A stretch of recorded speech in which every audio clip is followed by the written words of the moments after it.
What's going on, people? Welcome back to a Jamaican Office Space. Alright, so let's talk about the Jamaican language, right?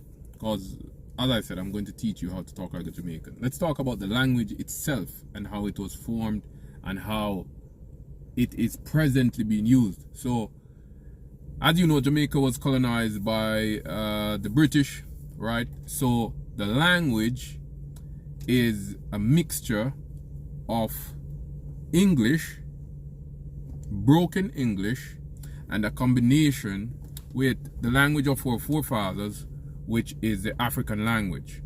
So it has a lot of punch in it, and then we have some English, broken English, that fuses together to give you what you call Patois. That is the Jamaican language, right? Or Creole, some people call it. But Patois, there's actually a Patois dictionary, so you can look it up. I'll actually